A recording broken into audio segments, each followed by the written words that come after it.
advocates for blind people, blind and partially sighted people, including blind and partially sighted learners. On a number of occasions already, many of you might have witnessed Blind SA engaging media and the Department of Education in the quest to ensure that we echo and strengthen the voice of blind and partially sighted people in the country, particularly learners. Now, in our COVID-19 pandemic era, it requires us to be always vocal and vigilant, to always be sharp in taking on matters that require the department to address, to be vocal as and when we pick up issues, and to use all platforms that will assist us to achieve that. And it is for this purpose that today we gather here.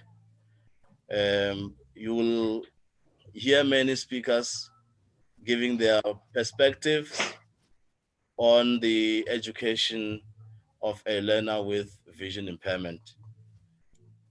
And I trust we are going to be sharing the life of blind and partially sighted learners that will assist us as a community, as a society, to be able to support them wherever we meet with them.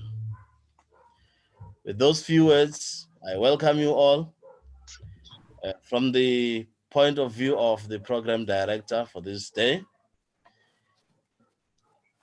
and I shall ask the president of Blind SA, Ms. Kathy Donaldson, to formally welcome you all and share with you your own views. Kathy? Thank you, Mr. Program Director. Morning to everybody. It's my privilege today to welcome you all to this very important gathering, this press conference for the plea from blind and visually impaired people on a number of matters.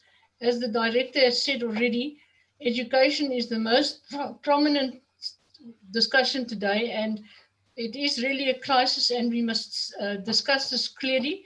I'd like to welcome Dr. Sivo Moodley, who is an independent consultant. He will report on the provision of education for learners with visual impairment. Then I would also like to welcome Robin Baird, Deputy Director, Civil Education Law Centre. She will highlight the crisis in education for learners with disability.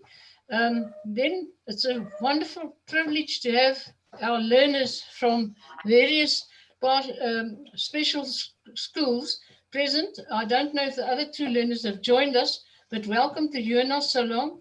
Jonas is really a prominent learner, and I'm sure that when he has an opportunity to speak, that you will hear a lot of incidents that have occurred, and he will be able to tell you very much. I've known Jonas from a little boy when I met him at Sebenele School for the Blind, and now I see he's really become a gentleman. I want to especially welcome these learners, and I am glad that they are going to give us an input into matters today.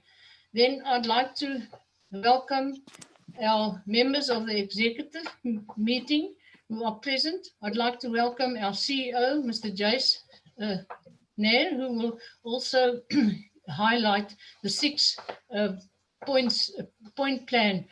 And then Mpini and Irene are going to speak on the activities of the Women's Month. Then also we have a very important launch, and that is the videos made by Jack Devereaux from the SA Guild. He is the chairman of that, and we'd like to thank you for the initiative that you've taken for doing this for us. I would also like to invite all other members who I've not mentioned to this press conference. I would especially like to invite the members of the press, and I hope that after this meeting that you will be able to have a good view what to publish for us. Just to tell you a little bit about Blind SA.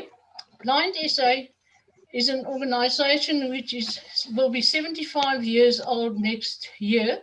It was formed in 1946 by a young group of people who wanted to empower blind people to become part of society and also to be able to be employed in the open labor market.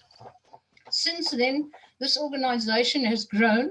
We now have 30 member organizations in 8 of the 9 provinces who participate in activities of blind, and they follow the objects and the missions of the organization as it has been laid down in our constitution. And the main objects are, of course, to empower our visually impaired people, and by doing this we can make them part of society. Blind SA has a national office. This national office consists of 3 divisions. It consists of the Skills Development Department. In the Skills Development Department, we have 3 divisions who are actively involved in empowering our visually impaired people. That is the O&M section, Braille training section, and our employment section. In this COVID-19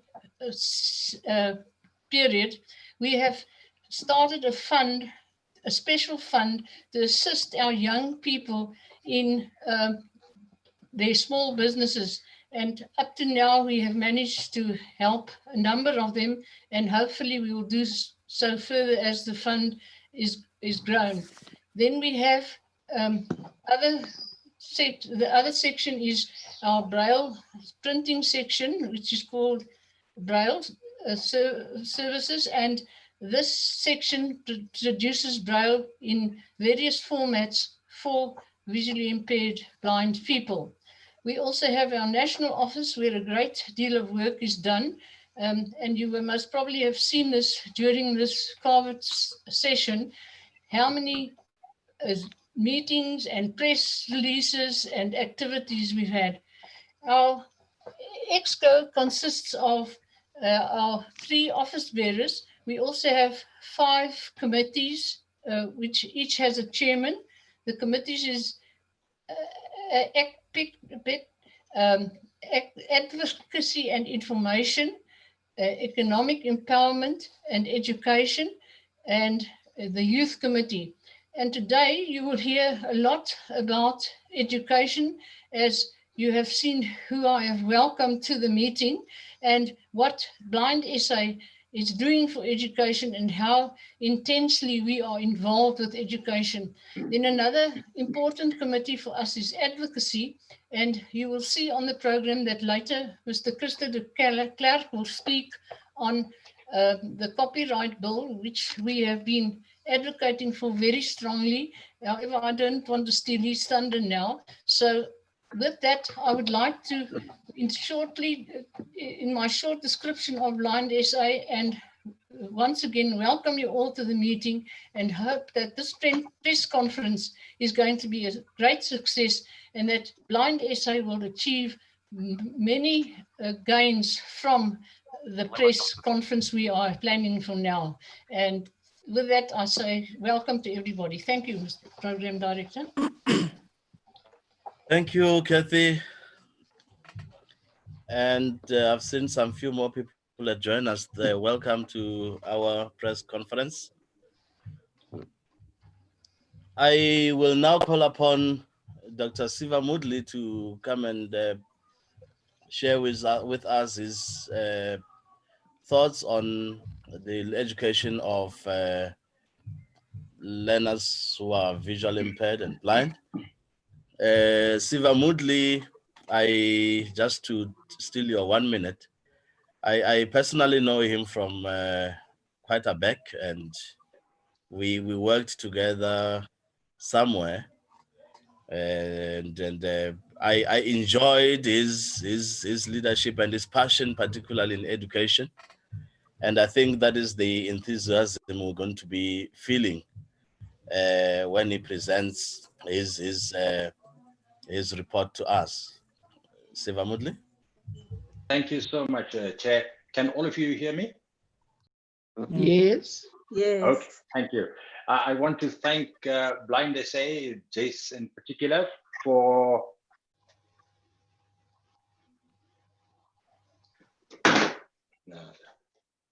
one second.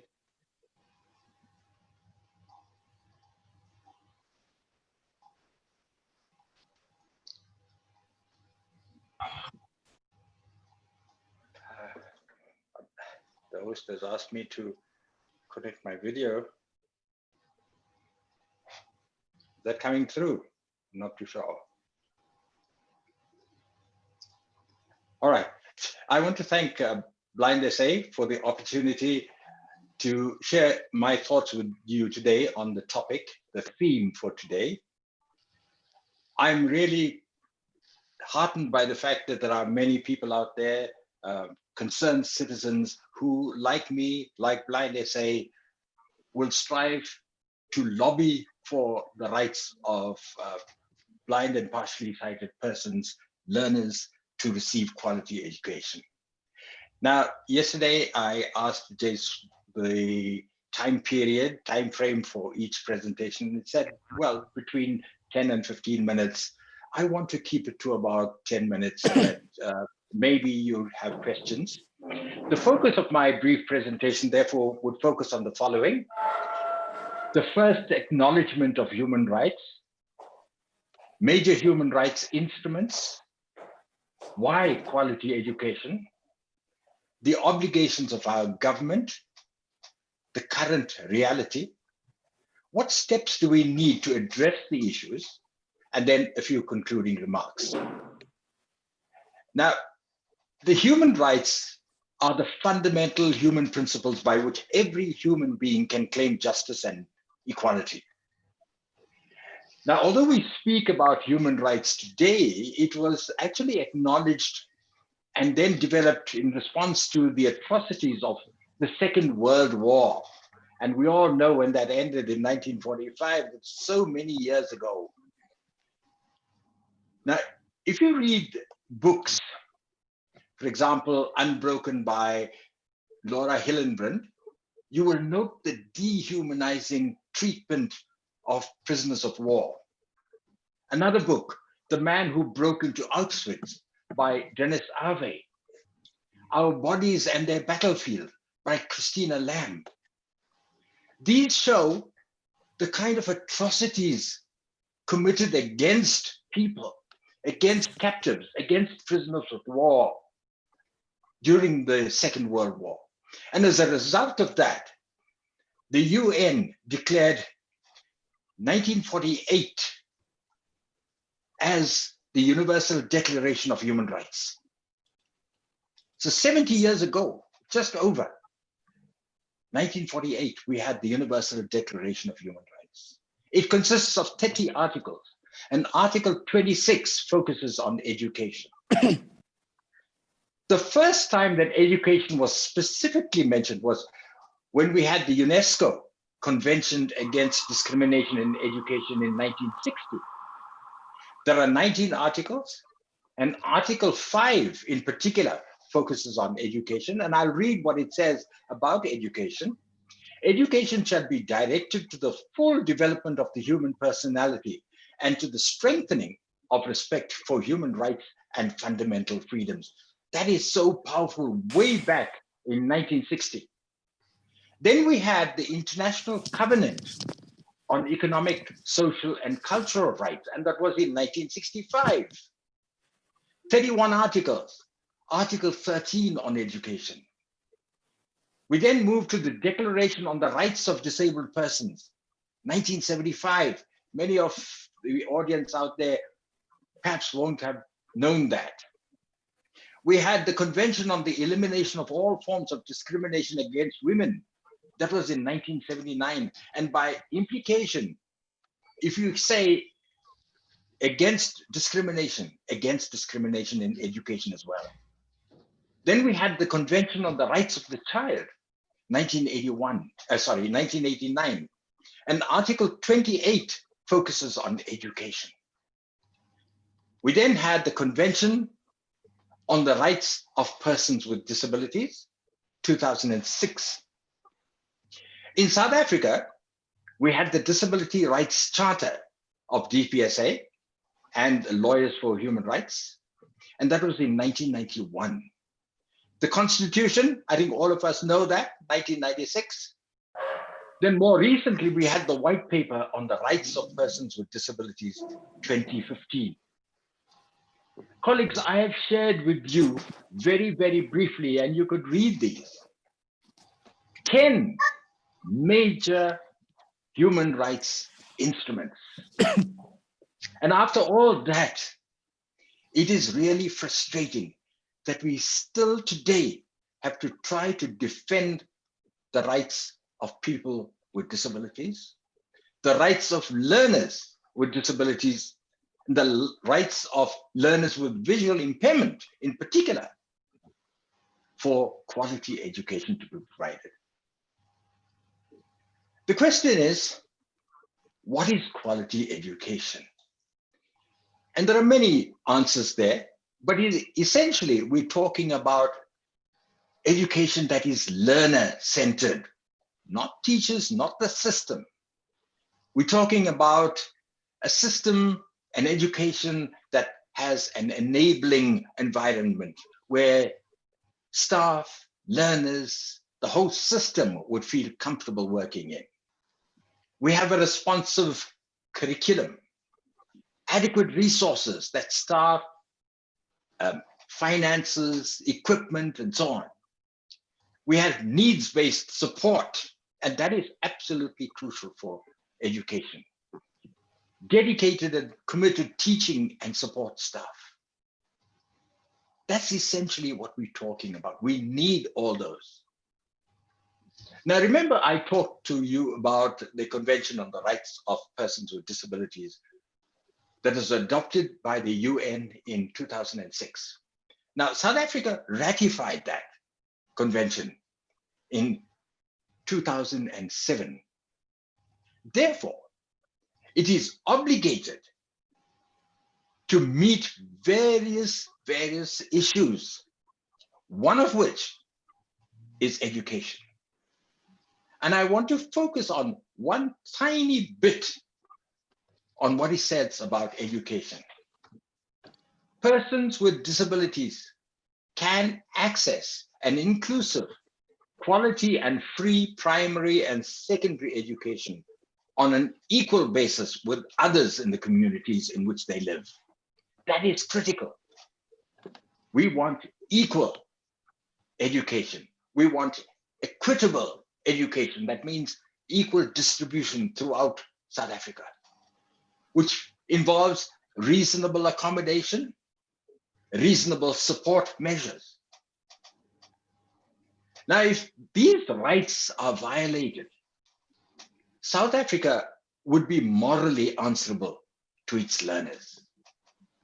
Moreover, South Africa would come under scrutiny based on the country reports that it submits on education, on various aspects that it implements in the country.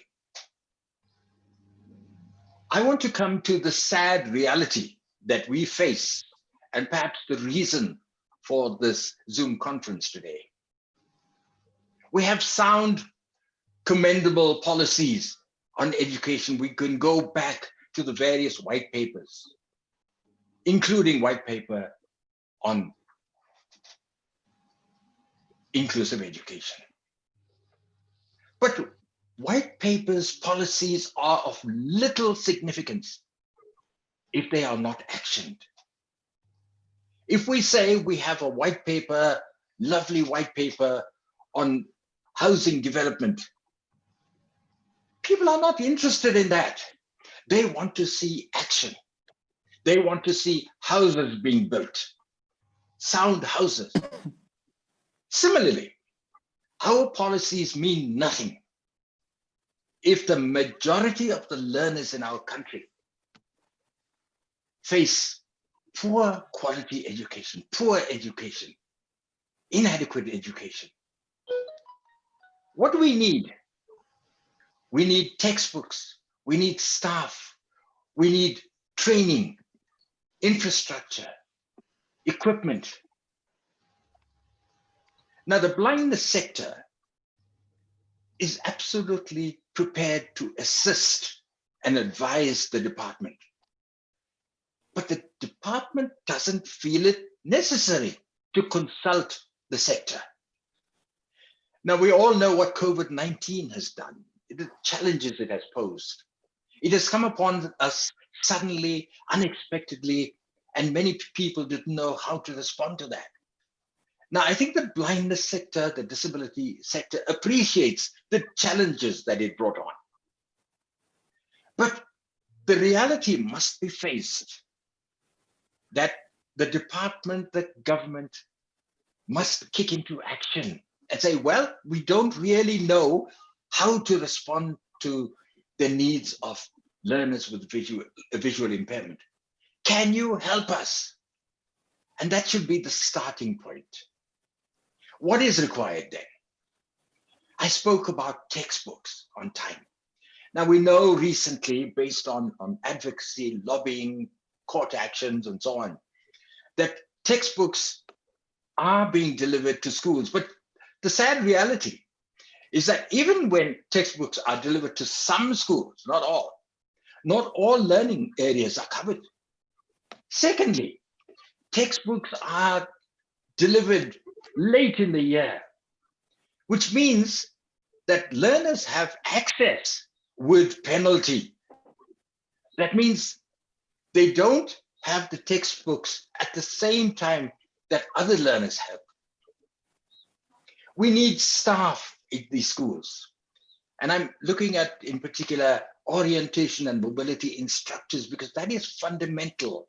How do you get a child who comes into school to orientate himself or herself to the environment? We need O&M instructors.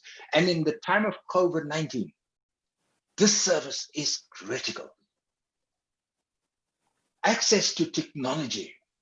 Now we know that many learners who are still at school, still at home because of the COVID-19, cannot access their learning material because they don't have access to technology.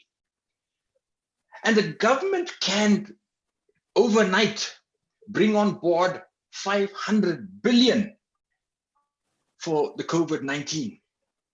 Why can't they come up with similar funding for textbooks, for access technology, for staff deployment?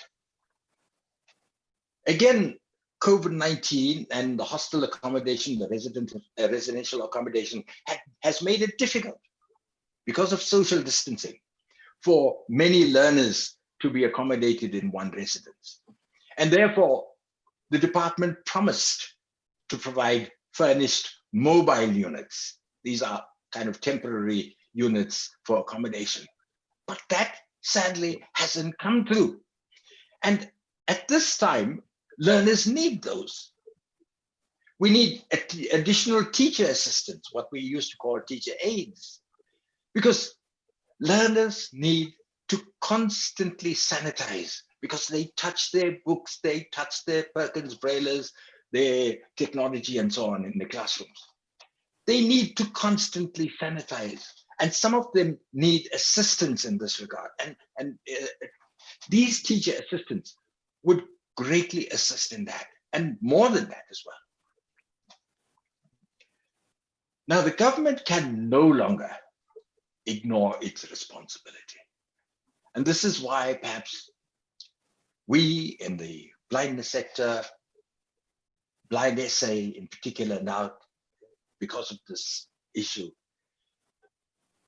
is coming up with measures to advocate for, to lobby. Steps are being taken or will be taken to address the issue. In addition, we need the... Now, I spoke about the rights of learners, all learners, because all learners, regardless of where they are at university, ECD, and so on, they need quality education, because education would give them the starting point, not only to improve their lot at school, but also to move on to further education, to tertiary education, to employment, to lifelong learning. And also, because they would be employed, they would plow back into the economy. So the country as a whole would benefit. So learners have the right. And it's not something that someone gives you. You know, it's not that the DB is giving them the rights. Learners, people in general, have inherent rights. Because as Ramsey Clark says, and I quote, "A right is not what someone gives you. It's what no one can take away from you." The sad indictment is on the government, because it's not delivering on its promises in terms of the Constitution, in terms of white paper on the rights of persons with disabilities. It would be a terrible indictment on the DBE if it doesn't deliver. And I think, as concerned citizens, it would be a sad, terrible indictment on us if we do not maintain the pressure on the government, on the department, for the situation to be addressed urgently, immediately. And I think it's important for us to get together. As Molière, the playwright, I think you've heard and read many of his plays, said, it is not only what we do, but also what we do not do for which we are accountable. And I thank you on that note. Thank you, Siva. Yeah, I told you it will be an enthusiastic presentation, a lively one. And indeed, I share the sentiment that we need to stand together in order to be able to support each other, particularly our learners, in them achieving the goal, the treasure of their life. That is education. Thanks very much, Dr. Moodley, for that presentation. Thank you. I now move on to the next speaker, who is our partner in crime, Equal Education, Robin Beer, Deputy Director. Can you as well share with us the perspective from Equal Education Law Center?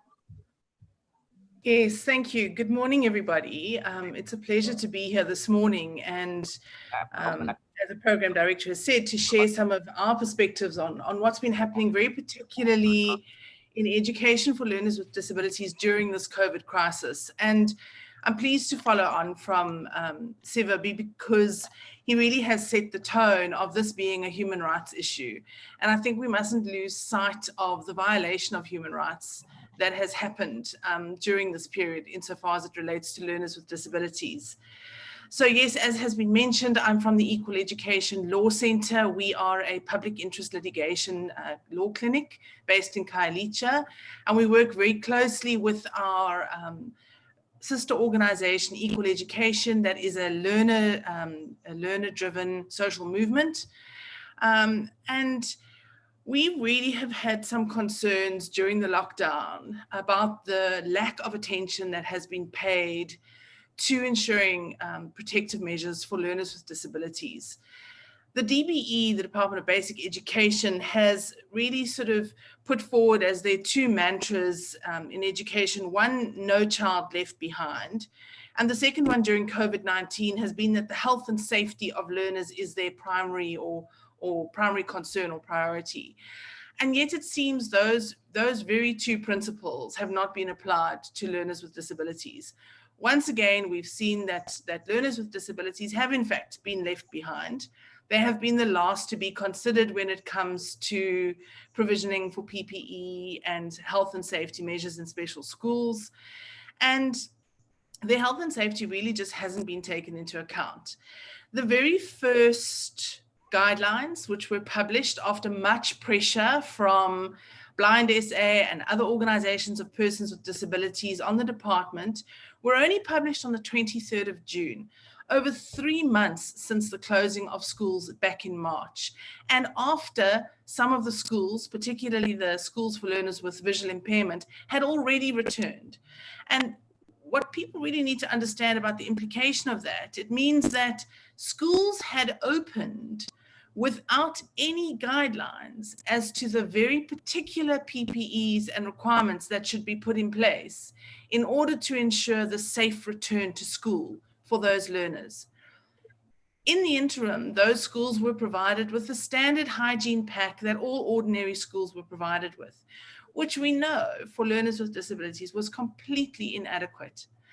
So the government allowed children to return back to a school environment despite all of their promises to the contrary, without being able to ensure that those learners would be safe in schools.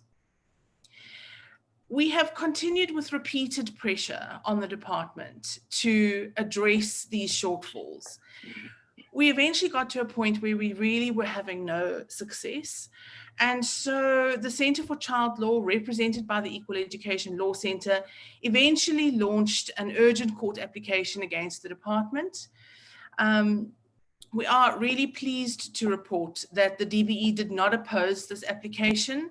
And in fact, yesterday, a settlement order was made, an order of court. So we now have an order of court compelling the Department of Education in the next 3 weeks to develop comprehensive guidelines for the categories of disabilities that were completely excluded previously. The first guidelines that the department developed were only for learners with visual impairment, learners who are deaf, and learners with autism. All other categories of disability had not been included at all. So this order compels them to draft within 3 weeks guidelines that will then be put out for public comment.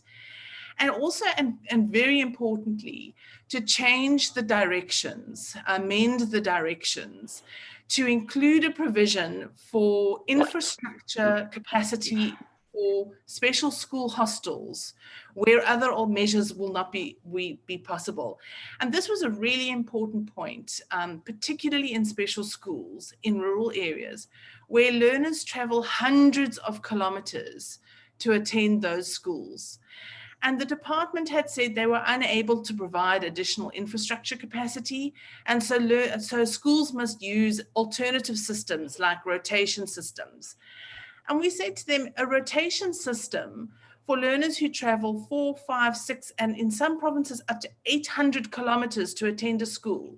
A weekly rotation system is completely impractical and impossible to achieve.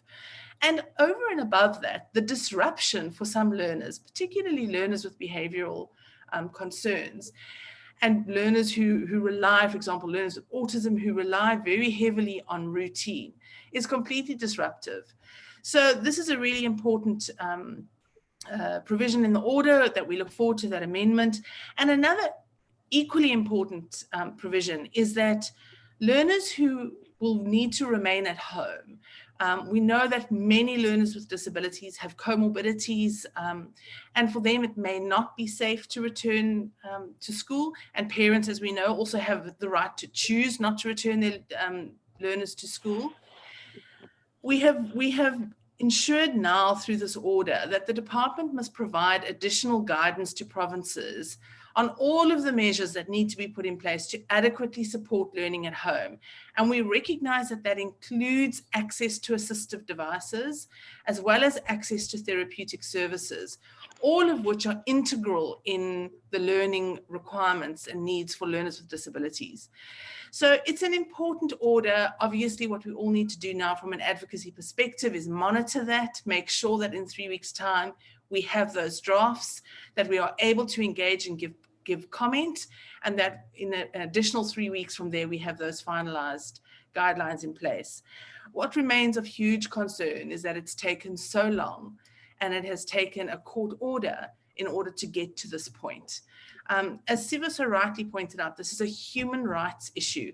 The fact that a child with a disability may require an assistive device or a different type of PPE to ensure their health and safety is not special treatment. It's not an additional burden on the government. It is simply what they need in order to learn on an equal basis with every other child. And we need to move away from this perception that children should be grateful that they have been given this extra accommodation. This sort of language is really counter to the human rights approach of learning and education. Children, every child is entitled to receive whatever support they need in order to make sure they are able to not only access learning, but to participate in learning and to achieve learning outcomes. And children with disabilities are no different in that. So it is absolutely critical that the government put in place whatever is needed for learners with disabilities during this time to be able to access learning, either at school, and that may be a special school, it may be an ordinary school where a learner is accommodated in an ordinary school, or at home. So yeah, really that's just the input that I wanted to give. Really want to say a huge thank you to Blind SA for their support in this case, and really just to say to the press and to all of our colleagues and partners that this is a moment that we need to be holding government to account. And we need to be doing that by applying the pressure to make sure that they live up to their obligations. So thank you for the opportunity. Thank you, Robin. I trust most of us here would be quite keen to emulate your approach in terms of monitoring the court settlement in them being implemented by the DBE. I'm quite keen to follow that path to see how far we go with that. Thanks very much for that presentation. Good morning. Sorry, Program Director. Yes. Is there going to be an opportunity for questions or comments? I was just thinking about that now before we go to learners, because I thought initially we should get these main presentations through, then we can open for questions. I think for now we can open for questions for 10 minutes at least. If there are those with questions to the two presenters. Good morning, everybody. I'm Jacqueline Craig. I'm the chairperson of the school-based occupational therapy group for the Occupational Therapy Association of South Africa. And I really want to thank you, Robin, for your points. And I think what really needs to be emphasized is that when the government is looking to amend the directions in terms of infrastructure and in terms of the necessities for learners with disabilities, that consultation with all the various stakeholders, with all the various professions, orientation and mobility instructors, speech therapists, occupational therapists, physiotherapists. As occupational therapists, we play a vital role in ergonomics and accommodation and ensuring that schools and particularly hostels are accessible for all learners with disabilities. And government needs to communicate with everyone involved to ensure that the correct information is carried over onto the specific needs of learners with disabilities to ensure that the specific approach that is taken is learner-centered and to ensure that all the disabilities are considered and that everything that is considered is reasonable and correct for each learner with disability. I thank you very much. Thank you so much. Another question or comment? Hi, good morning. Morning. My name is Mukhadi Rakabe, a former teacher from Sibonile, and now I am working with the yeah, I can't stick it over here in this room. Can others please mute yourselves so that we can hear speakers on the floor? Yes, continue, ma'am. I was just saying I'm a former teacher of Sibonile School for the Blind, and now I'm in the organization of parents of children with disability, of which I'm training the parents, advocating the parents and their children, of course. I would like to congratulate the Blind SAA organization, and I would also like to congratulate the last two speakers. I'm very thrilled and I'm very happy about that. But my concern here is the parents. It seems the parents are left out. So our organization, being an organization of parents, would like really to have to form partnership with the Blind SAA so that we can help the parents as well. Thank you so much. Thank you so much for that, Memo Khadi. I think Jace has taken note of that invitation. Any other comment?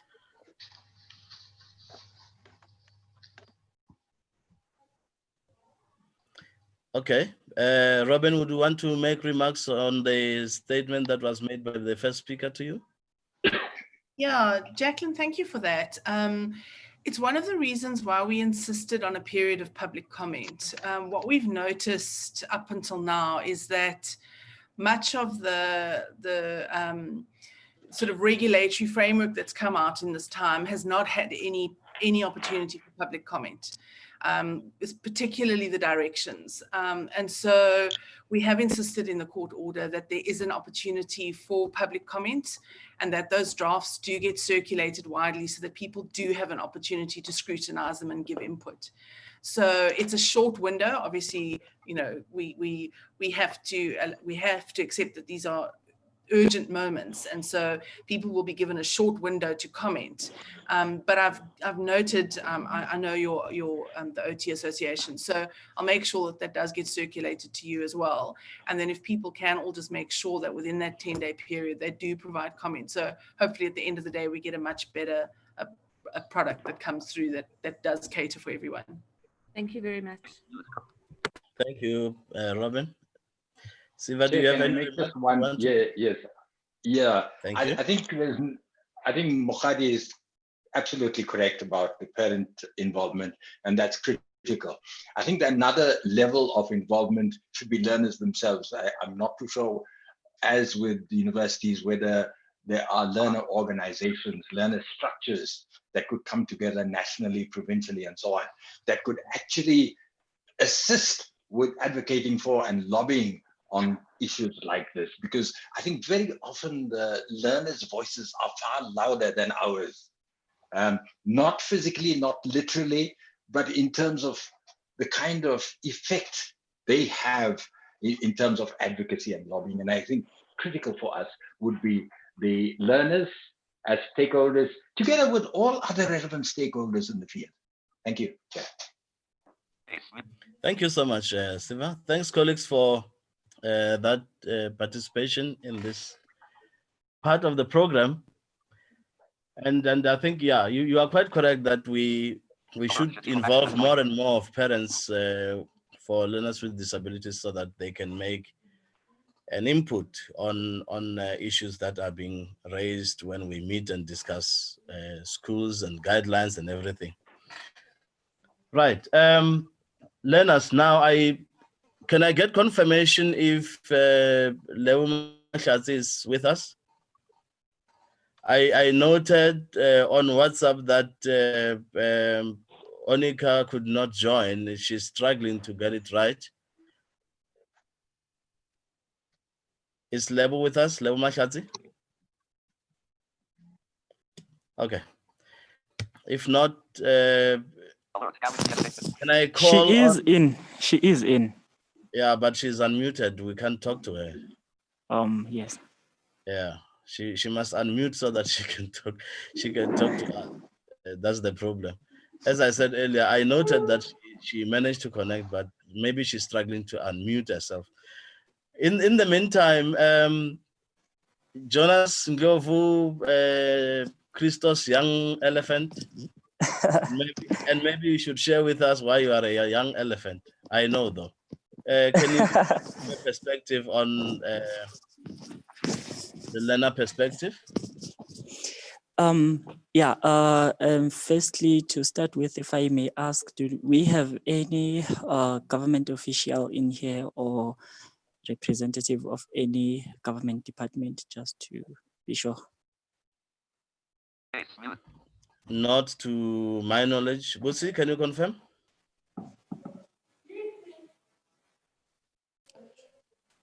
Yes, good morning. Morning. Ladies and gentlemen. I'm from Inclusive Education, Mateo District in the Free State. All right. I'm just also to... here. I'm also Yes. here. Who are you? Where are you from? Can I speak? Yes. Yes, go on. Noted. Good morning, everyone. I'm Dr.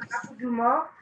I'm from the Provincial Office for Inclusive Education in the Free State. Oh, so Free Stateans are committed, hey? Okay, just to begin with, we would like to first and foremost... Morning, Alex. You also have got Makonda. Yes? Morning, colleagues. You also have got Makonda Chitama for the Department of Basic Education. Unfortunately, I had a problem with connectivity and then I couldn't hear much of what you've been saying. Okay, and tell them that you are from National Office.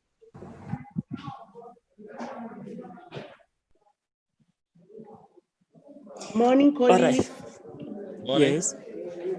You also have me from the National Department of Basic Education. Yes. LTSM. Oh, it seems we have quite a number of people. So, if I may just begin. Morning, colleagues. Yes, I'm Yes. Togo Mulusi from the Department of Education in the Free State at Kwakwa. Beautiful. I think we will have to note others. I think we'll have to note others when we try and engage after the presentation. What we wanted to achieve, I suppose, was to note that there are representatives from the Department of Basic Education for the purposes of his presentation. Can we now allow him to proceed? Karen Chaveni. Yes. This is Karen. We've got a hand up from somebody called Minnie M for Mary. Minnie M. Minnie M. Yes, thank you. I've already introduced myself. All right. Okay. Minnie is my name. Minnie is the surname from DBE National Office. Thank you. Thank you. Morning, colleagues. Morning. This is Mdlalose Sandile in the Free State Education Department, Special Needs. Thank you, Free State. It seems like you brought the whole bus. Okay. Can we allow having taken note of the presence of deep... Right. Good morning to you all. Morning. My name is Jonas Ndlovu, people in South Africa. And it is, of course, always a great disappointment, to our great dismay, that no matter how much we try, no matter how much we push, no matter how much we commit ourselves, there are still those things that will certainly happen, and those that will deter us from achieving our goals, that will stand in our way as obstacles, really making it difficult for us to can prosper. Though, despite all of that, I would like to say the only last thing we can lose is definitely hope. And just to sort of reflect more over Dr. Siva Mudli's presentation, we are all aware of all of those things, or at least most of us are aware. The white really many other things, though just to reflect on the issue of the availability of particularly textbooks in our schools, as much as we are facing a book famine, especially we as Braille users, I would really like to say we really concur with all of that, Dr. Mutli, with the regards of the inavailability of books in all areas. It is particularly an issue that Philadelphia, since I've arrived here, faced.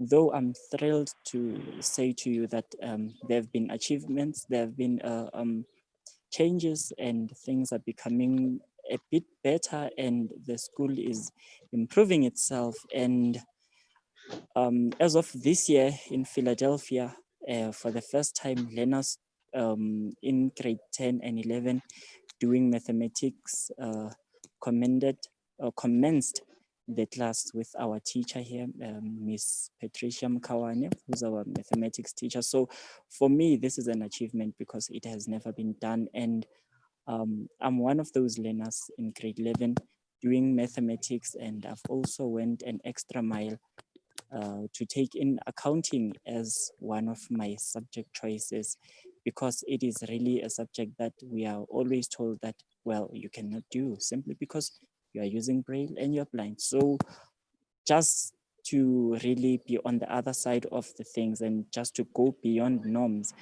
I've also taken it, and I encourage other learners to can also do things that are unique, and as time may go on, to also embark in subjects such as sciences and on and on. Now, the real challenge in the blind sector, honestly, I suppose it to be unemployment. It is a hard and challenging issue.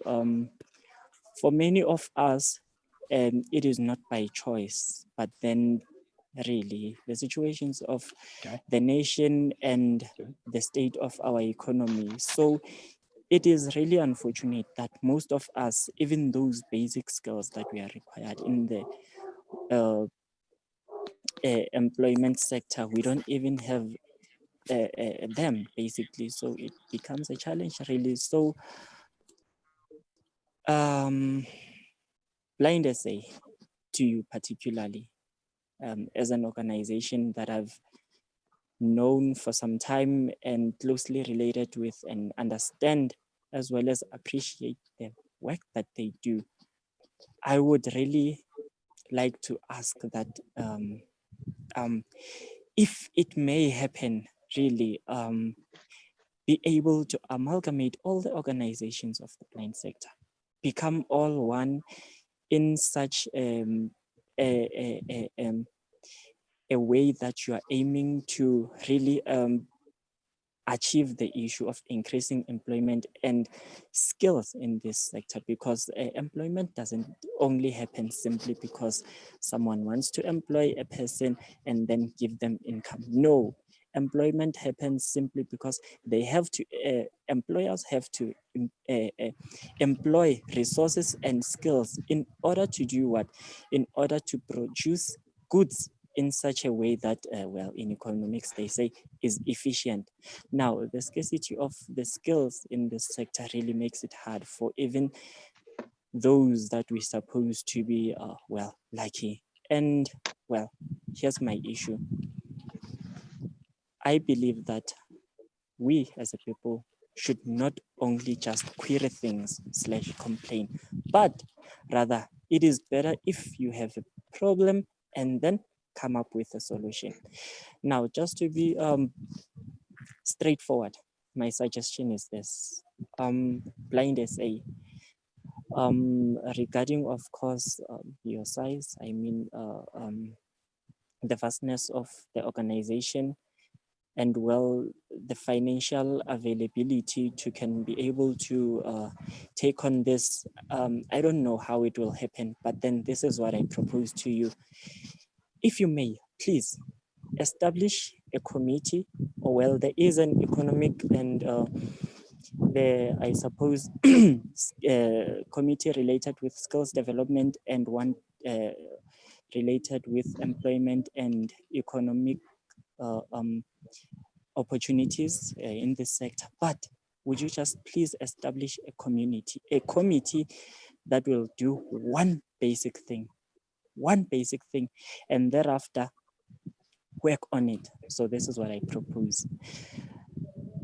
You look into the types of jobs or the employment sectors that you may deem them most suitable for visually impaired people. Well, of course, considering our physical, emotional, and financial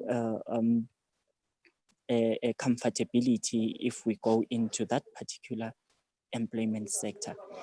And after identifying those jobs or types of jobs, do like this: draft a policy, well as it is done in this country, propose it to Parliament, and ask that in order, simply because it is unfortunate that many people do not prefer entrepreneurship for earning a living.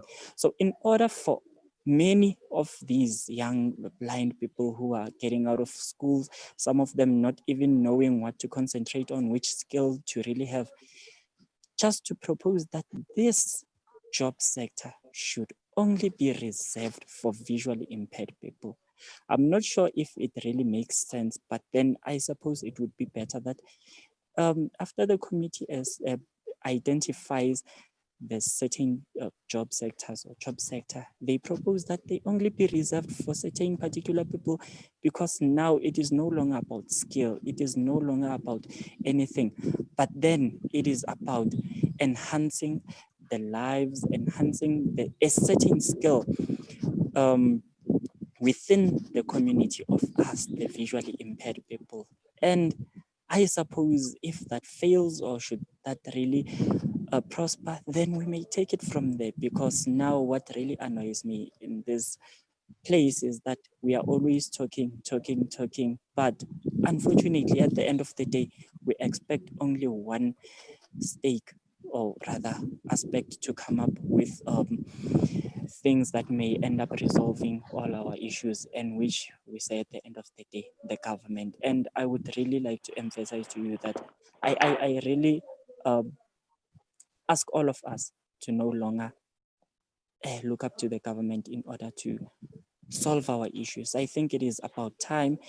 It is about time we as individuals, we as people in this country do something, just being patriotic in order for us to can have victory over whatsoever challenges, especially the socio-economic issues that are really haunting us on a daily basis. And thereafter, we can triumph over our prospect, not really saying government failed there and there. We would then saying to ourselves, we failed there and we should fix it, because now it is us who are being on a daily basis affected by these decision makers who may not even at many times considering us when deciding on such things. So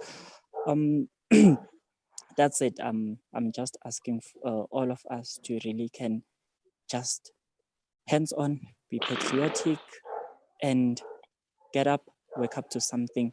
Probably we might see some change. And good afternoon to all of you. Thanks. Thank you, Dr. Jonas Ngovu. Yeah, we are called upon to concert our efforts and energy to make things happen for the visually impaired and blind people. And I think it's a clarion call for all of us to do, and we should commit to that.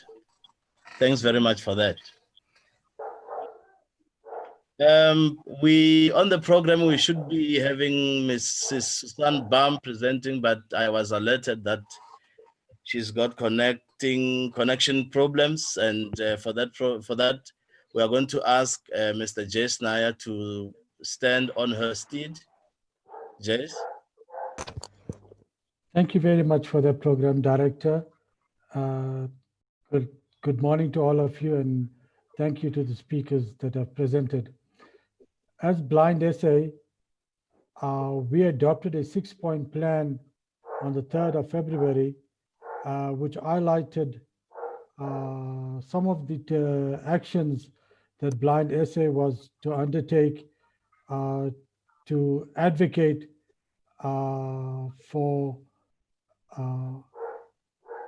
quality, accessible, sustainable, resourced education for visually impaired persons.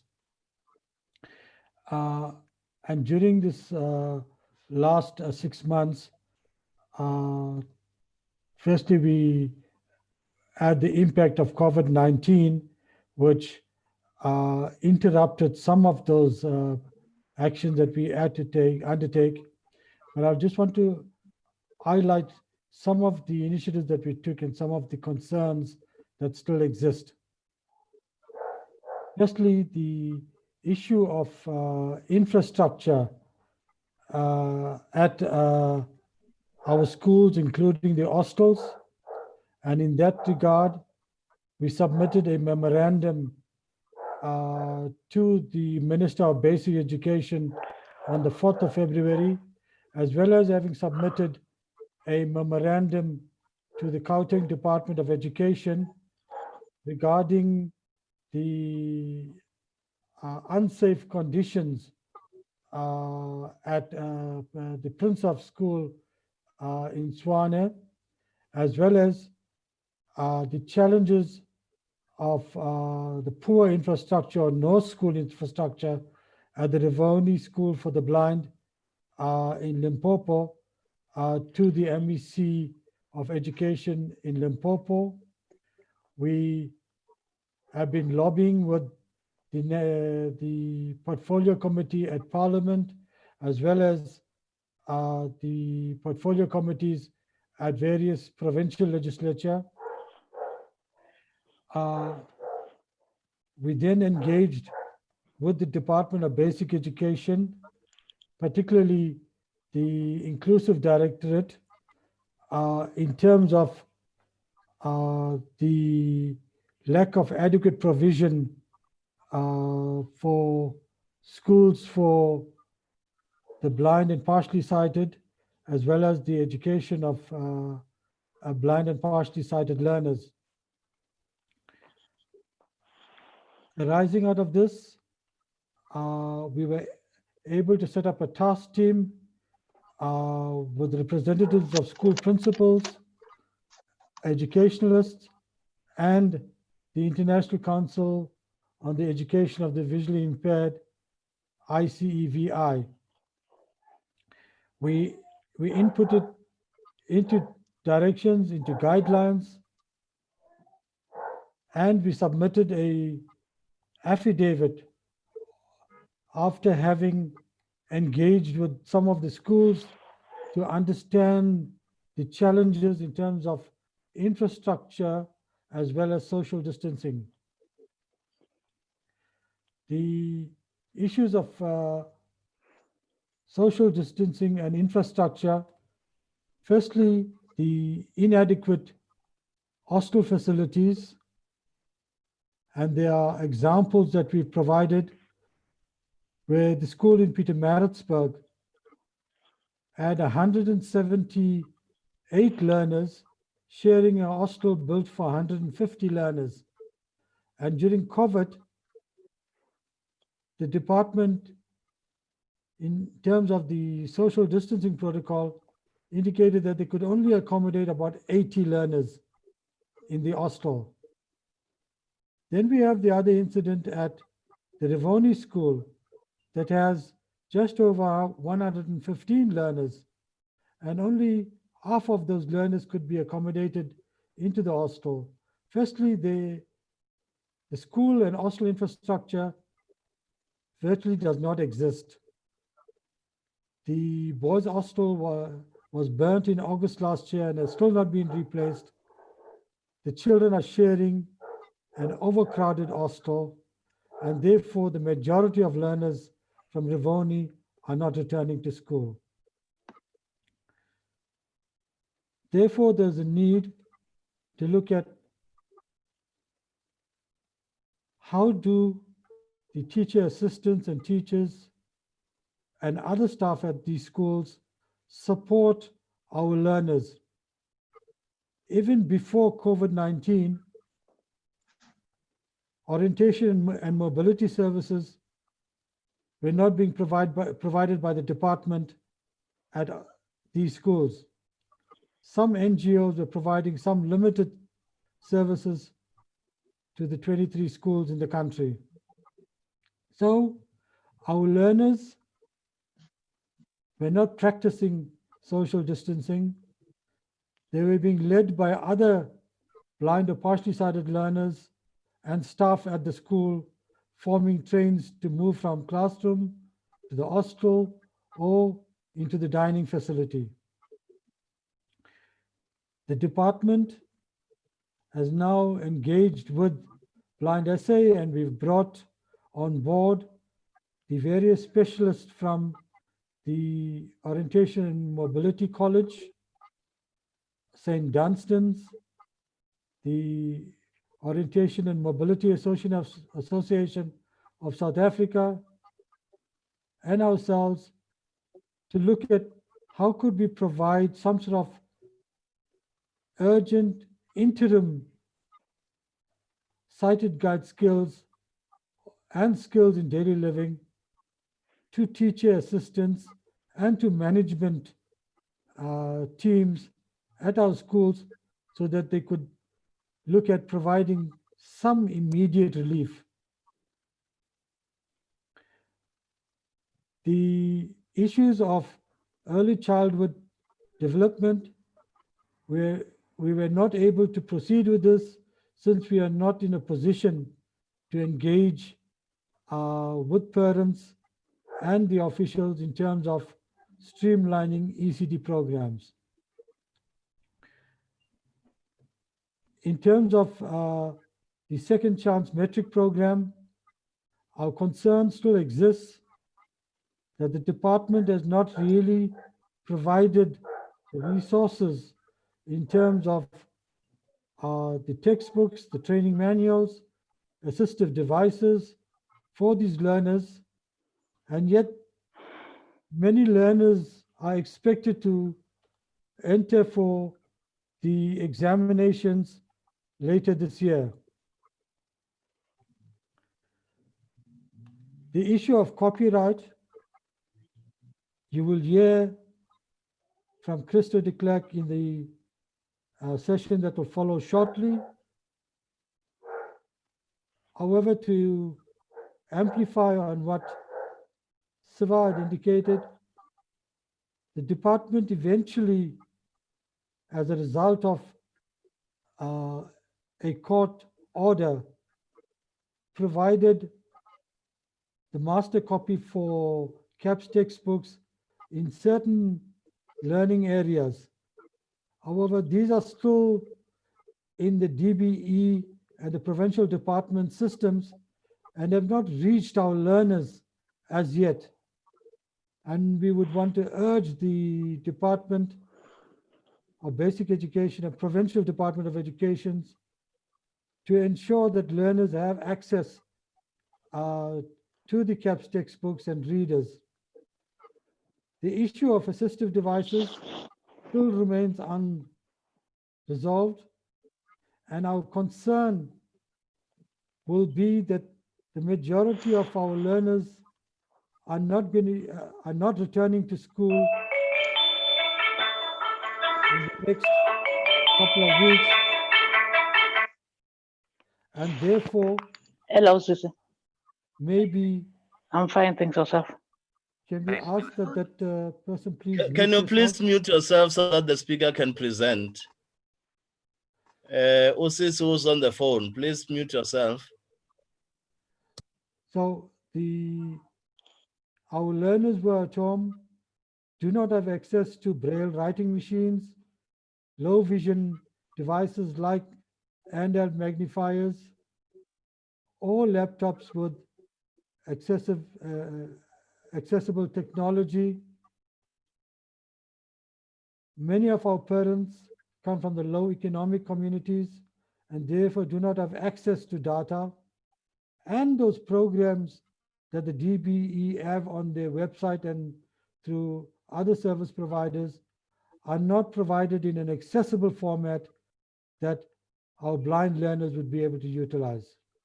Our parents have not been provided support on how they should assist their learners at home. Many of our parents have also returned, or some of them have returned to work, and the blind learners are under supervision of siblings at home, which is not the most appropriate environment to be in.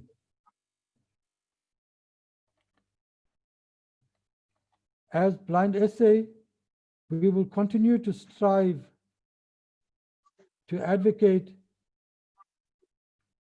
with the Department of Education at national and provincial level, with our schools, as well as with Parliament, to improve the resourcing of our schools, the provision of those mobile units, the provision of accessible learner teacher support material, including assistive devices, so that our children and learners can participate at school.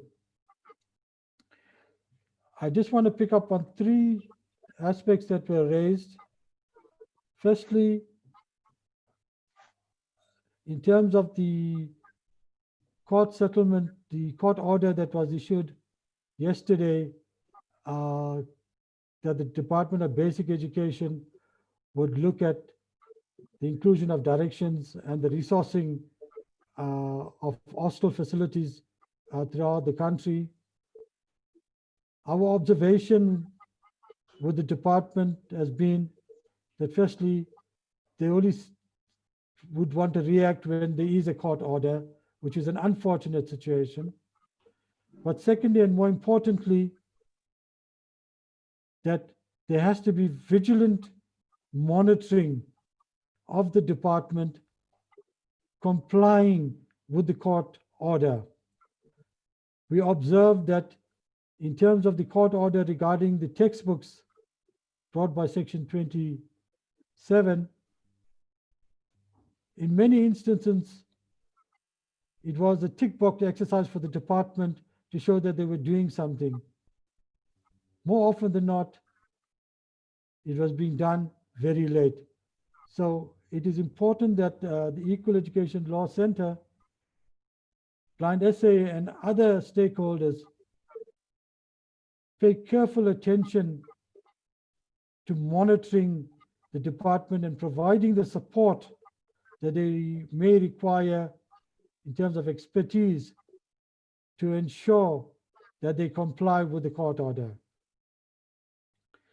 Secondly, Blind SA identified earlier this year the gap that the voices of our learners or voices of blind and partially sighted children are not being heard, because there's very little formal structures put in place for our learners' voices to be heard. They're constantly being represented by organizations like ourselves and other organizations in the community. As Blind SA, we have resolved that through the Youth Committee and the Education and ECD committees at Blind SA, we want to set up a children's parliament that would provide the voices for blind and partially sighted young people. And we are hoping that this process will be fast-tracked in the coming weeks. The third area that we welcome is the support offered by the one participant who indicated the need for the involvement of parents. As Blind SA, we circulate a parents network newsletter. We've been negotiating or consulting with some parents who we are aware of at one or two of the schools in the country.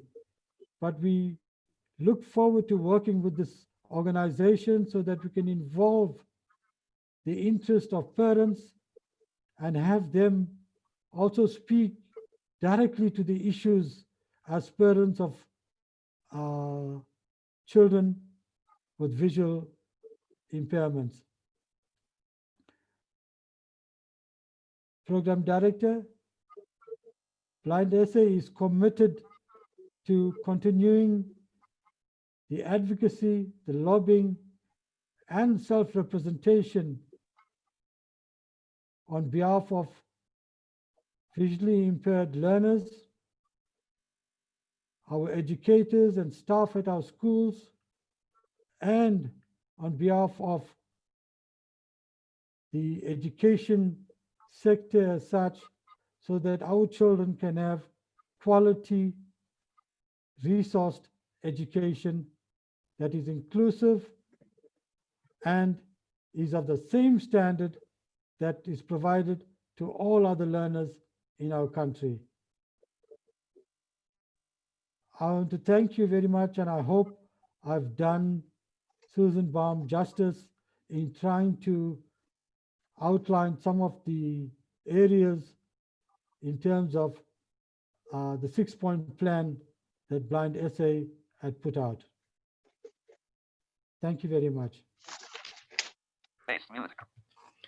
Thank you very much, Jace, for that presentation.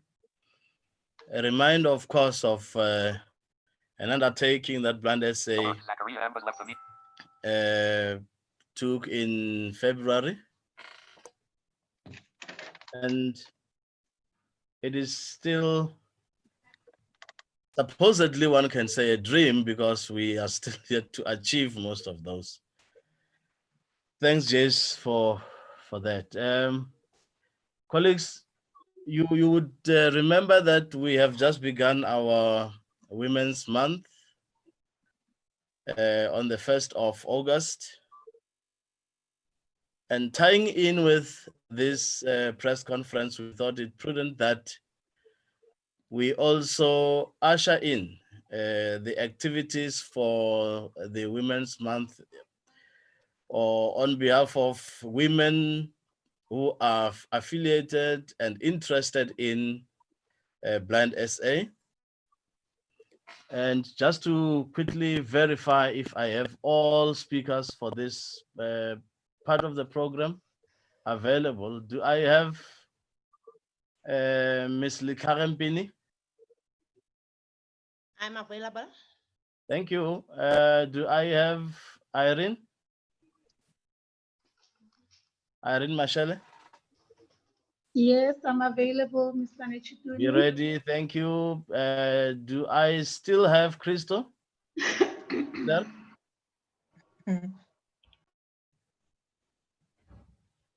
I know he was here when we started.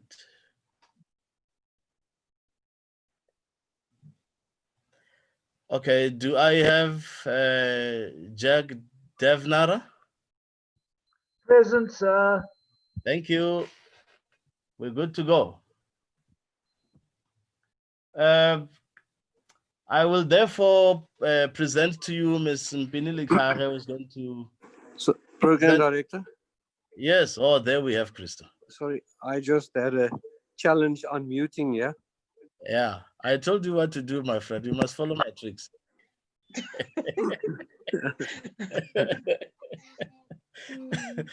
Okay. I would then call on Mpini Likare to share with us their activities for this month. Mpini? Good morning, colleagues. I am Mpini Litlhage, one of the women portfolio at Blind SA.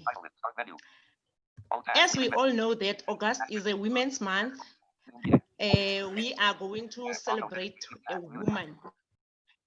Our theme is listen to the voice of the visually impaired and blind women. The meaning of that with my language, Setswana, it says, utlwella lentswe la mosadi wa go se bone le wa go se bone sentle. Today, on the 5th of August, we will be launching and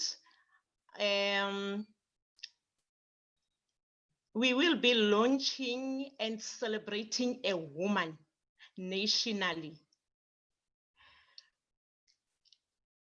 We will be having our guest speakers. One of them is Commissioner Noma Sonto from the Department of Justice and our Deputy Minister of Women, Youth, and People with Disability. And tomorrow on the 6th, we will be hosting a quiz show for women, which is part of our celebration. Next week on the 12th, which is Wednesday, we will be celebrating women for Mpumalanga. The blind women, they will be telling us their challenges. And on the 13th, on Thursday, we will be hosting a quiz show again for women, which is part of the celebration, which is part of the activity. And on the 19th, we will be celebrating with women at Limpopo. They will be telling us their challenges as women. And on the 20th, we will be hosting a quiz show again for women, which is part of their celebration. And on the 26th, we will be celebrating with Gauteng. Yes, yeah. They also telling us their challenges as women, how they are abused and so on. And on the 27th, it will be a quiz show again for women. On the 31st of August, we will be handing over a petition to the Minister of Women, Youth, and People with Disability that we will be telling the minister how our women with disability are treated at the police stations when they are going to report for cases of abuse. And the 31st, it will be our last day of the activities. Watinta Bafasi, Watinti Mbokoto. Thank you, Program Director. Thank you, Pini. Yeah, Watinta Bafasi, Watinti Mbokoto. You must teach me that. I don't know what it means. Thank you for that. Now we know the activities. Let us, some of us, get ready to come and support women who will be engaged in these activities. I will now call upon Ms. Irene Mashele to also share with us what is in her highlights. Irene? Thank you, Mr. Program Director. Good morning, colleagues. My name is Irene Mashele, the Secretary of the Gender-Based Violence Committee. It is an honor to be here as a voice of women in our country and across the globe. These are really trying times for us as a nation while we're fighting this COVID-19 pandemic, and it makes it more harder for women living with visual disabilities, and also abuse from the people who are supposed to be protecting us. Having said that, we went and interviewed women from different backgrounds, provinces, and organizations. We were able to find out that they are facing following challenges. Challenge number 1, lack of information and training facing current situation in terms of coronavirus pandemic. Challenge number 2, discrimination against us with regard to fund allocation distributed by government. Challenge number 3, lack of PPEs and sanitizers. Challenge number 4, lack of assistive devices such as MWAS, softwares, white working canes, table smartphone, tablet smartphones, and also to be trained. Challenge number 5, lack of orientation and mobility. Challenge number 6, public inclusion from leadership position. Challenge number 7, inclusion in public decision making. Challenge number 8, facing unemployment and low wages as compared to other cited world. Challenge number 9, gender-based violence. Challenge number 10, lack of educational development for this current situation. Challenge number 11, opportunities for promotions. Challenge number 12, lack of capacity building in terms of management and admin in various organizations. Challenge number 13, lack of women dialogue. Recommendations. Recommendation number 1, women dialogue. Recommendation number 2, regular capacity building workshops. Recommendation number 3, consultative women forum meeting for empowering women.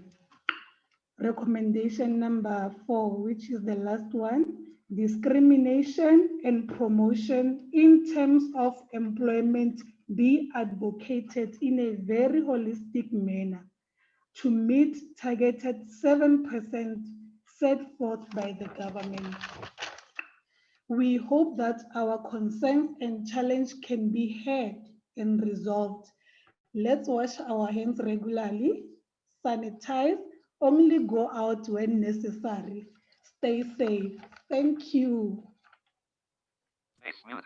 Over to you, Program Director. Thank you, Irene.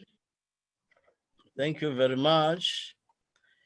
Yeah, we will observe. Hey, it's difficult to stay safe indoors, but we will try.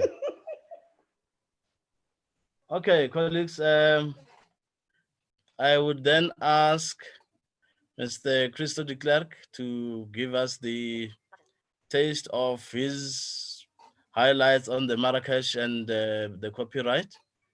Christo. Thank you, Program Director. Good day. It's almost between morning and afternoon. It's good to be with you all. First of all, I want to commend the Free State Department of Education. You're shining again. That's how we've learned to know you. I know some of you through Braille training in the Free State, and you've always been proactive. And we are so thrilled that you showed the interest to be here in your masses today. Very well done. Thank you. Now to copyright. Let me set the stage for you. In South Africa, we have a copyright law which is still active, but which is hopelessly outdated. It is more than double the age of young elephant here. It comes from 1978. It was promulgated and became a law before we've had personal computers, before cell phones. It doesn't cover most of the electronic type stuff. It does not provide for copyright exemptions for persons with reading difficulties. To a large extent, as a result of that, blind persons have access to less than 0.5% of published material.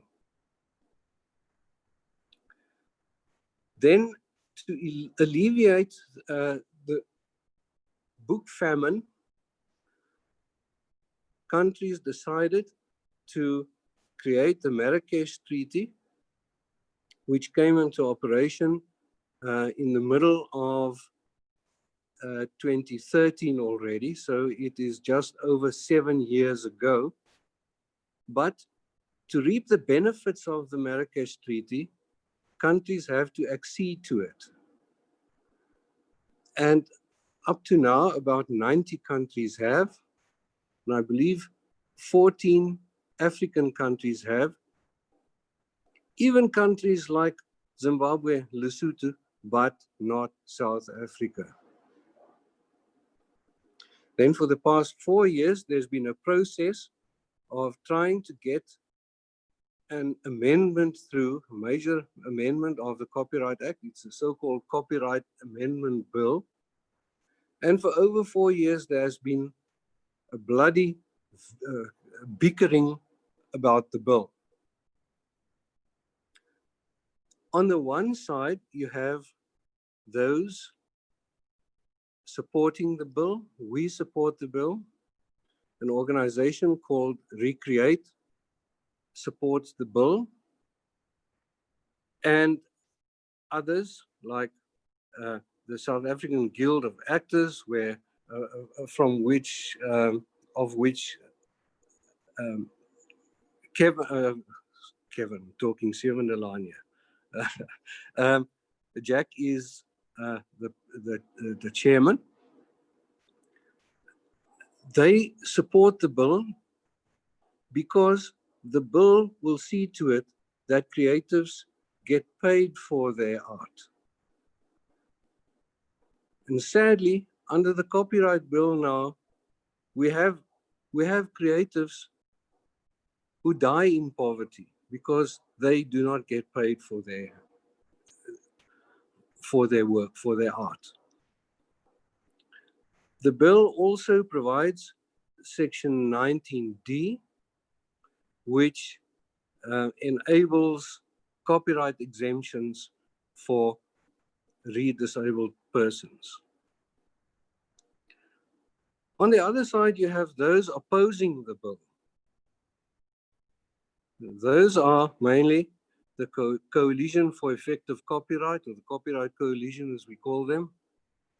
They are the collectives, the big companies, the recording companies, the movie companies, the publishers. They seem to think that paying people for what they do will ruin their businesses. So they are violently opposed to the bill. And because of this bickering, the country has not moved to accede to the Marrakesh Treaty. Eventually, Blind SA, before we get there, so what happened? The bill eventually went through Parliament. It was accepted by the majority, the ANC supporting it, the DA opposing it, because they're a bunch of capitalists. And the Council of Provinces also supported the bill, and it was sent to the president for his signature to be signed into law. Now, the president sat on his hands for 13 months. Well, eventually longer, but after about 13 months, Blind SA decided to launch a motion to the Constitutional Court to force the president to do something. Now, when a bill gets sent to the president, he can do one of two things. He can either sign it into law, or if he has constitutional reservations, he can return it back to Parliament to consider those constitutional reservations that he might have. But he didn't do anything. And the motion we brought was based on the grounds that his delay has been unreasonable. The average delay was something like 90 days, but here he was sitting already 13 months, not doing anything. Then about 2 months later, in other words, 15 months after the bill was sent to him, he returned it to Parliament on a few constitutional reservations that he had. And quite by coincidence, those constitutional reservations are almost a perfect copy and paste from the objections that the Copyright Coalition had against the bill. So there we are. Must we now wait another 4 years for something to happen before we can get Marrakesh? The Blind SA is looking at various options. Together with Recreate, what we plan to do is to lobby the Parliament and in particular the Parliamentary Portfolio Committee to say to them, guys, you've done a good job here. What you have done is you have already considered the possible constitutional ramifications, and you were happy that the act is constitutional. Even the Council of Provinces also were happy. And that is why you accepted the bill. So send it back to the president. Tell him now that you are happy that there are no constitutional issues. Either you sign the bill or you yourself take it to the Constitutional Court. Now, unfortunately, of course, our president is not known for making decisions ever. In fact, it is rumored that when his wife asked him to marry, he appointed a commission. In any event, so that is the one route we are definitely going to take. There are members of Recreate who know the members of the Portfolio Committee well. They are lobbying them, and we at Blind SA are also trying to get interviews with the Department of Trade and Industry and all other relevant stakeholders to see if there are any alternatives. We support Recreate all the way because it is not just for the copyright issue that we want the bill passed, but also because there are blind teachers, creatives, actors, authors, who will all benefit from the act. So we will support Recreate all the way in getting the bill signed into law as soon as possible. But we are looking at other options also to see if it is possible maybe to get an amendment to the old 78 bill to include copyright exemptions for blind persons, either by an amendment to the bill or the transfer of section 19D from the new bill into the old act, or to create a new act specifically for the copyright. As I said, we are looking at all possible options. And the process is ongoing. Jack will show you that we have embarked on a media campaign to get public support for this, to show the world, show the public what this delay in providing copyright to us is doing to us. We are being supported by Jack and his group, and as well as Recreate in launching this campaign. And we ask you all to carry the story further, to exercise pressure to get the president to sign this bill into law, to get Parliament to send it back to him and then convince him to sign the bill into law. I think that will be all for now. So if there are any questions and comments, we can deal with them later. Thank you, Program Director.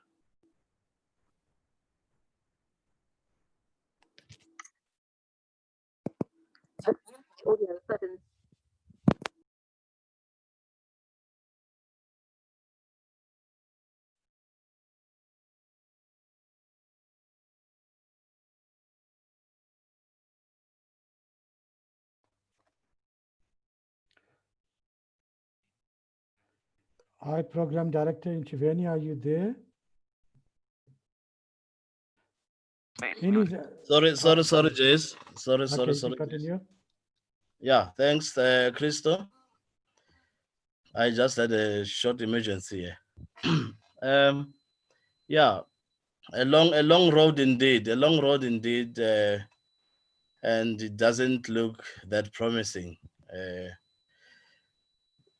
So it still requires our commitment as Blind SA and every supporting organization and person for us to achieve this. Thank you very much for that presentation.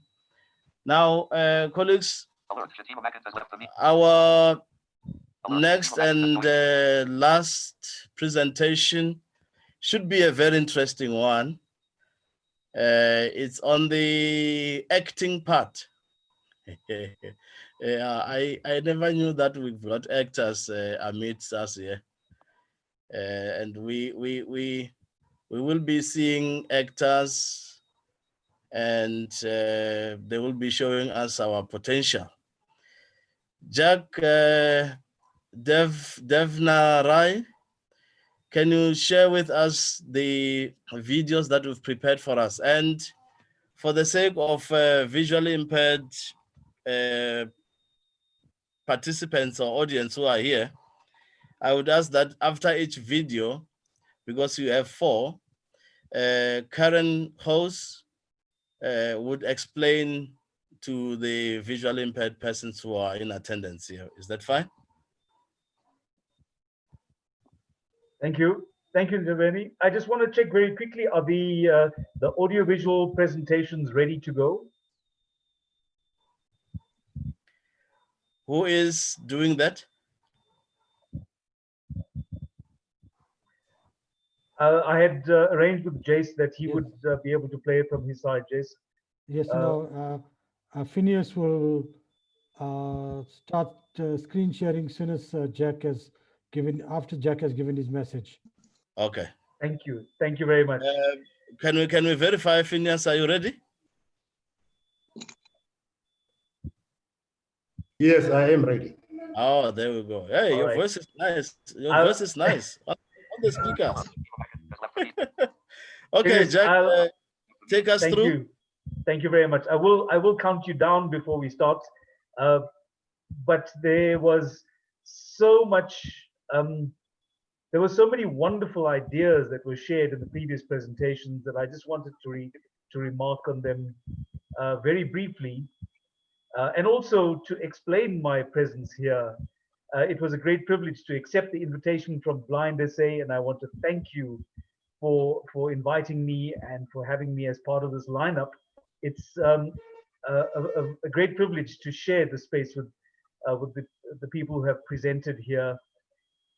And I think it's important for me also to, as a representative of the South African Guild of Actors, SAGA, to bring my message of solidarity to everyone here and to say that SAGA and Blind SA have been aligned in this effort for years now. And we are very proudly fighting as allies in order to have the president sign the bills into law. Our interest is not just in the Copyright Amendment Bill, but also with the Performers Protection Amendment Bill, which is linked to the Copyright Bill.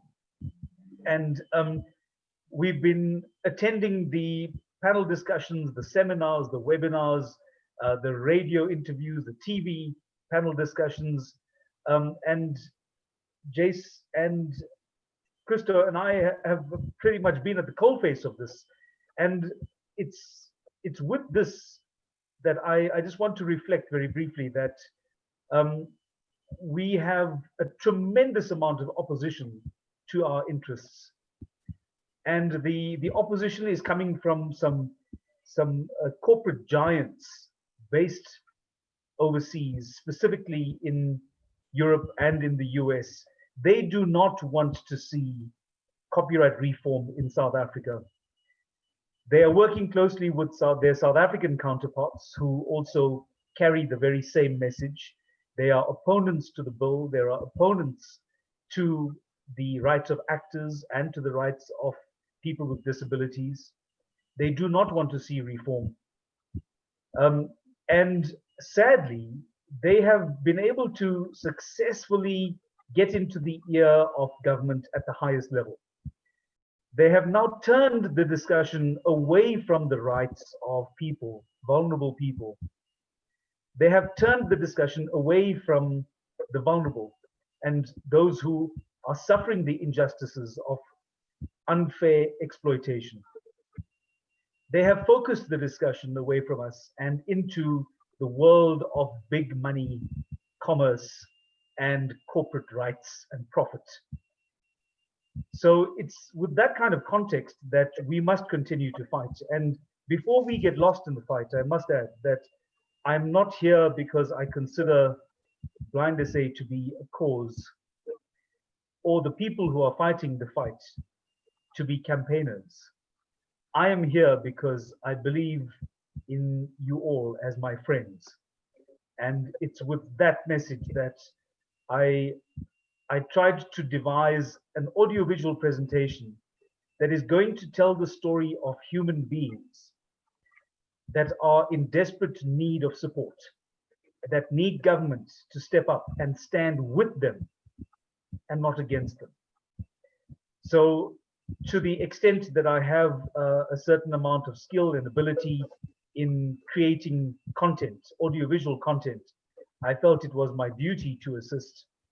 And Blind SA commissioned me to put together these presentations. This is the longer format of the presentations, and there are 4 different scenes. We will be re-editing them to make them shorter so that they can fit into a television advert format, so that within 30 seconds we are telling the same story, but they will not have any less impact. And it is all about impact. I'm hoping that we were able to get the message across. And as we invite your thoughts after each of the videos, I just want us to bear in mind that we are all in this fight together, and it will take nothing less than a fight. We all need to be activists. Our voices need to be heard. We need to stand firm, and we need to demonstrate solidarity.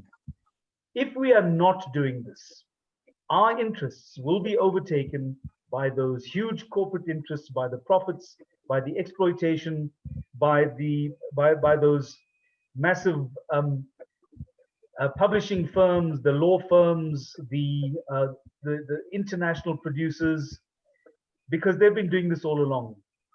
If I haven't described this clearly enough, we are the David in the David and Goliath story, and every one of us needs to pitch up. So with that message, please, I wonder if we could start our first video, and yeah, let's keep going through them and tell me what you think.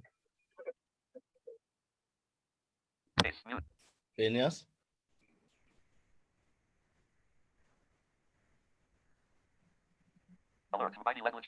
Okay, can I go and play your video?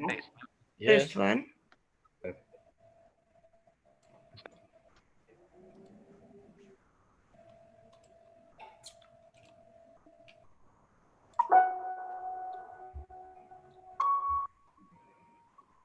Call me disabled, blind, deaf.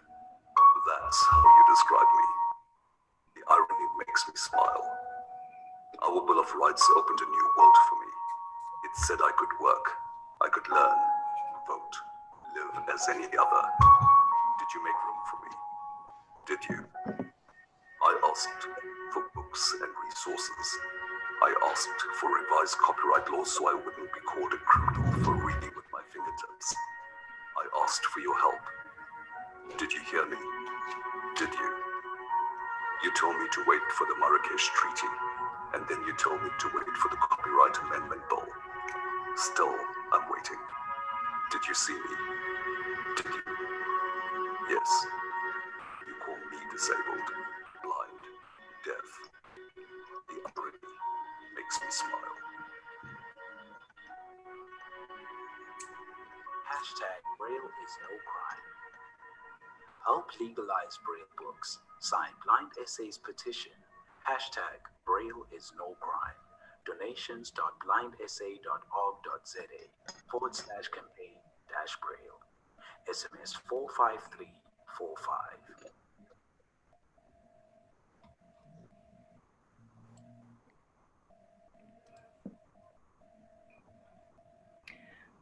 Okay, everybody, for the purpose of our visually impaired and the benefit of our visually impaired participants, the video starts off with a dark background and then shows in order our CEO, Jason Nair, Executive Member, Christo de Klerk, and our Vice President, Nchabeni Netutuni, in profile, and slowly turns from side profile to front profile, and the background remains dark. The voiceover is in print at the bottom of the screen, and the Blind Essay logo in the top right-hand corner.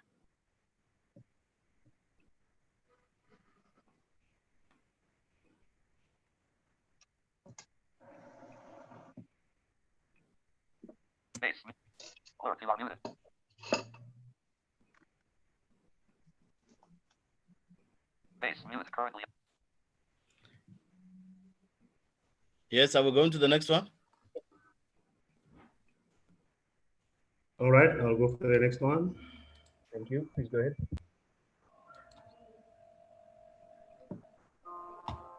Hi, I'm Duffy. I'm blind.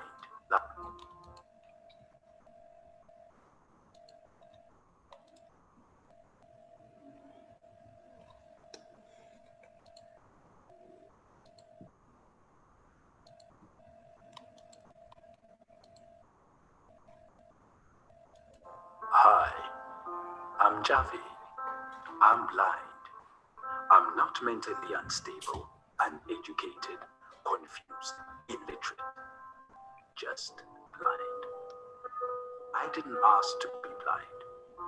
I asked to be accepted, included, valued, acknowledged. Was that too much to ask? I asked for access to learning resources so I could live, earn, work, contribute. Why am I still waiting? I'm waiting because copyright laws in South Africa haven't changed in 42 years. If I copy books into Braille, I'm committing a crime, stealing from the author, robbing the publisher, ruining their lucrative business. So they call me a criminal. I'm Javi, and I'm not a thief, your enemy, a fraud, just blind. Braille is no crime. Help legalize Braille books. Sign Blind Essays petition. Hashtag Braille is no crime. Donations.blindessay.org.za/campaign-Braille. SMS 45345. Base. Tab audio setting for shift tab music.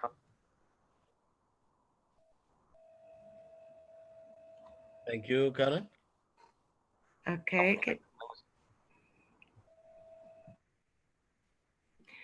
Okay, everybody, the second video features Nchaveni's head and shoulders in profile, slowly turning from to frontal and back again to side profile.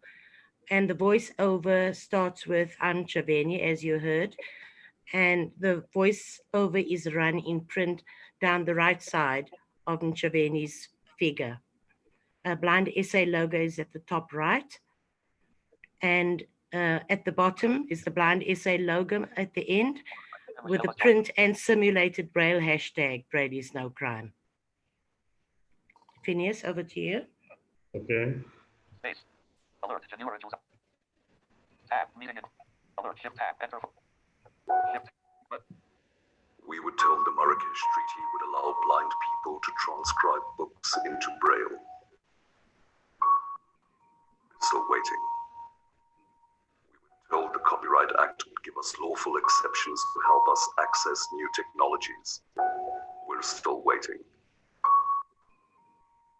Now we're told we are common thieves who want to pirate copyright-protected books. So, you started a book famine. We were told the law would help us break these chains. So we were told.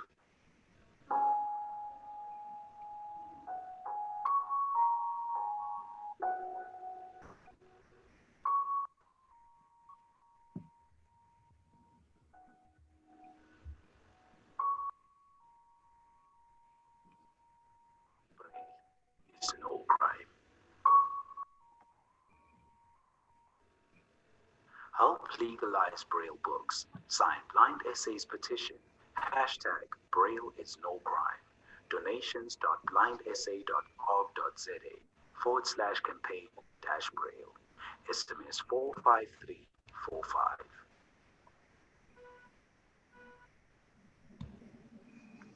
Okay, video 3 starts off with a bookshelf set on a dark background, and it is filled with books. First, one chain is drawn across the shelf and across the books, then another, and then another, until all the books have a chain across it. Then there is an arm and a hand that comes into view and places a padlock through the chains and firmly clicks it shut. The focus is then on Javeni sitting slightly to the right of the chained and padlocked bookshelf with a very despondent look on his face and nothing in his hands. Once again, the voiceover is in print at the bottom of the screen with the Blind Essay logo and the hashtag in print and in simulated Braille. Phineas?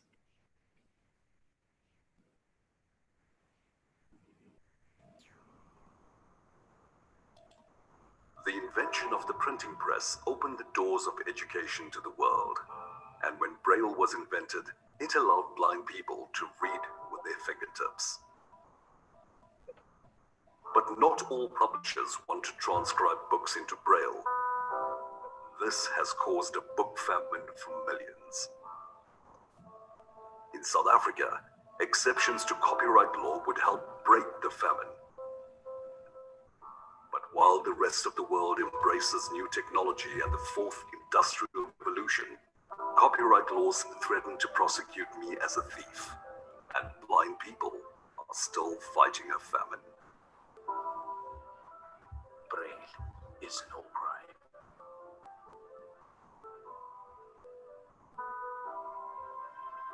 Help legalize Braille books. Sign Blind Essays petition. Hashtag Braille is no crime. Donations.blindessay.org.za/campaign-Braille. SMS 45345.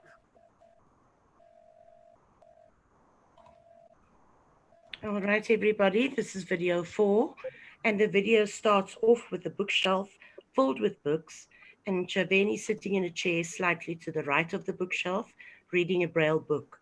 The camera zooms in on his hands reading the book. The camera then moves back to the bookshelf, which has now become less books.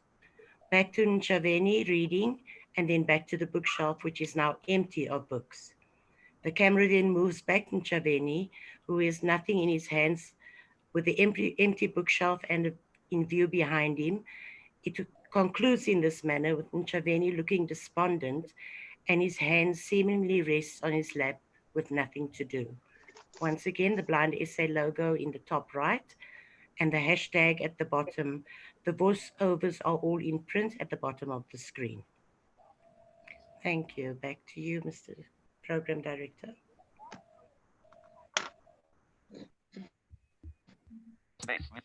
Thank you so much, Karen. Thank you, Phineas, for that video and description. Needless to speak much. Jack, do you still have more to? No, just to round off by saying that when the campaign starts, we hope that everybody will get behind it and share it on all their social media platforms. This is only going to work because it's going to be shared, and we want people to take it personally, in the way that, how would you want for this to be taken personally if it was you who was directly involved? And it was a very important comment that was made by our young learner in his presentation, which I think was beautifully put. We can no longer expect handouts. We can no longer expect people to intercede on our behalf. 12:25 p.m.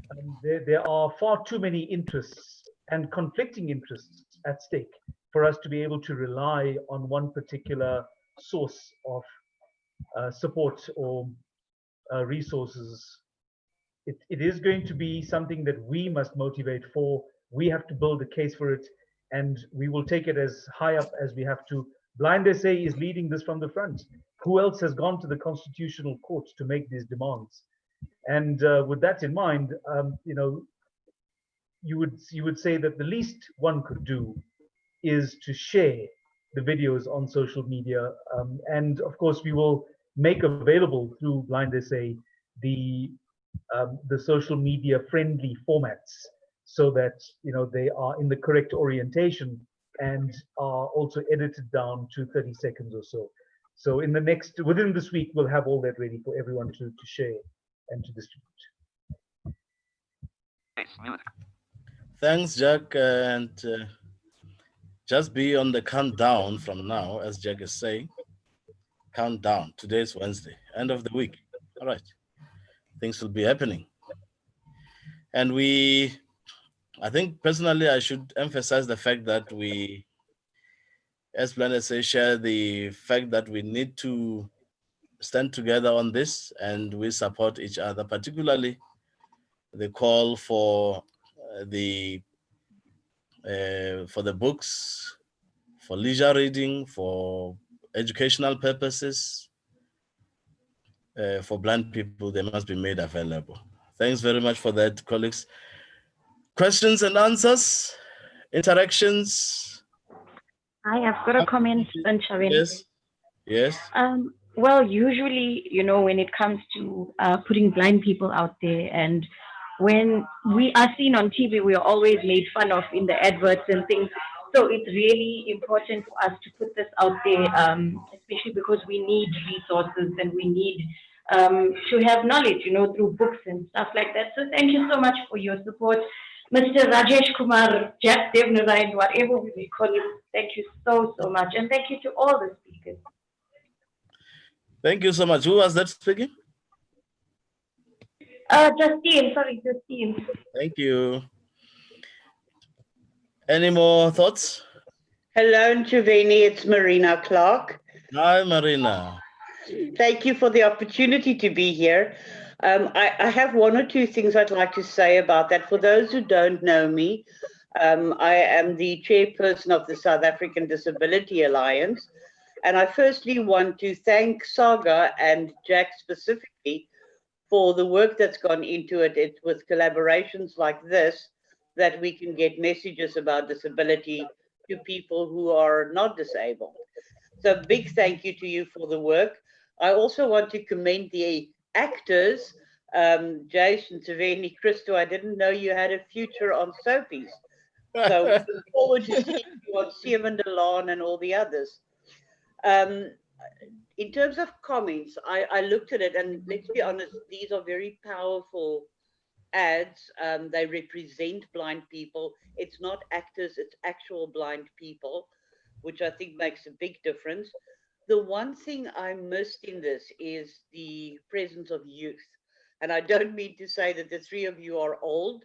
I also missed women in it. And I think in follow-up, especially being Women's Month, I'd like to see a series or a similar series featuring more women, and especially featuring youth and children, because you speak about education, and I think the young people in this press conference made very strong statements about who they are and what they stand for. And I think that needs to be carried forward as well.